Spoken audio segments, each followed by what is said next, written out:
Now, first thing what we will do, we will assign the login access to system admin for the new user I have created. I will just explain you what I'm trying to say here. See, these are all the users. This Scott, Robert, we created yesterday. So right now I am into Mozilla Firefox, and by this username I have logged into Chrome. So what I will do, I will quickly go to my settings here under the name personal, and then we have grant account login access. So your company's administrator, even if you install third-party apps, you need sometimes, if there's an issue in the app for those guys to troubleshoot, you might need to give access to them to your Salesforce org, so you can do that from here without sharing your password. So I will give it for 1 year here. Click on save.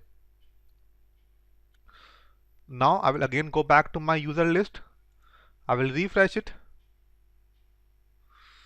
once. So it will help me that I will be able to log in from here itself, you see.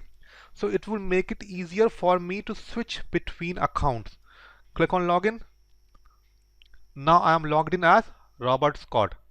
Then again I log out. I will be back to my system admin.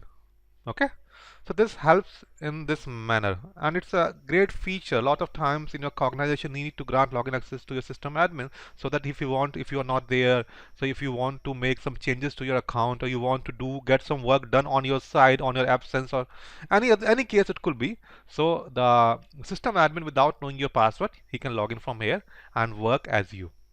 Okay, so this was about this. In the next video we'll start working on the security scenarios.